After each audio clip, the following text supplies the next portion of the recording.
Hello hi అండి, welcome back our channel. నేను మీ శ్రీసరి. ఈరోజు రెసిపీ వచ్చేసి ఆలు దమ్ బిర్యానీ అండి. నాన్ వెజ్ తినాలనిపించినప్పుడు కానీ, సండేస్ టైంలో కానీ, రిలేటివ్స్ ఎవరైనా వచ్చినా కానీ ఇలా ఆలు దమ్ బిర్యానీ అంటే చేసి పెడితే చాలా అంటే చాలా టేస్టీగా ఉంటుందండి. ఈజీ ప్రాసెస్లో ఈ దమ్ బిర్యానీ ఎలా ప్రిపేర్ చేసుకోవాలో చూసేద్దామండి. దానికంటే ముందుగా నా ఛానల్ సబ్స్క్రైబ్ చేసుకోండి. ఈ వీడియోకి ఒక లైక్ ఇచ్చుకోండి. ఇక లేట్ చేయకుండా వీడియోలోకి వెళ్ళిపోదాం. ఫస్ట్ హాఫ్ కేజీ ఆలుగడ్డ తీసుకొని దానిపైన ఉన్నటువంటి తోలంతటి తీసేసి మీడియం సైజులో ఈ విధంగా ఆలుని కట్ చేసుకున్నానండి.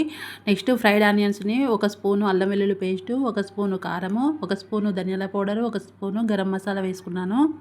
సన్నగా కట్ చేసిన కొత్తిమీర, పుదీనా తరుగు, కొద్దిగా పసుపు వేసుకొని, బగారా ఆకులు, బగారా దినుసులన్నీ వేసుకొని ఇదంతటిని మసాలా ఇంకా పట్టే విధంగా ఆలు అంతటిని కలుపుకోవాలండి. దీంట్లో కస్తూరి మేతి కూడా వేసుకొని కలుపుకోవాలి.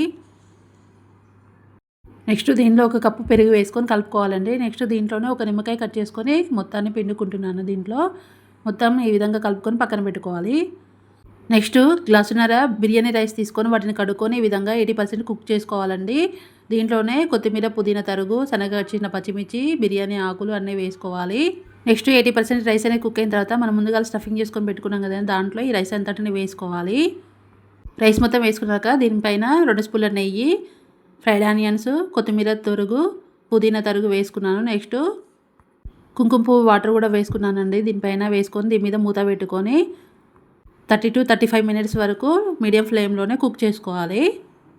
దీనిపైన వెయిట్ అనేది పెట్టుకోవాలండి. ఇలా మీడియం ఫ్లేమ్లో కుక్ చేసుకున్న తర్వాత స్టవ్ ఆఫ్ చేసుకొని 10 మినిట్స్ ఆగిన తర్వాత సర్వ్ చేసుకోవడమేనండి. వేడివేడి దమ్ బిర్యానీ అనేది రెడీ అయిపోయింది. రైతా కానీ, ఆలు కుర్మాతో కానీ రైస్ అనేది చాలా అంటే చాలా టేస్టీగా ఉంటుంది. మీకు నచ్చినట్లయితే మీరు ట్రై చేయండి, కామెంట్లో తెలియచేయండి. నా ఛానల్ సబ్స్క్రైబ్ చేసుకోండి. వెళ్తూ వీడియోకి ఒక లైక్ ఇచ్చుకోండి. Thank you.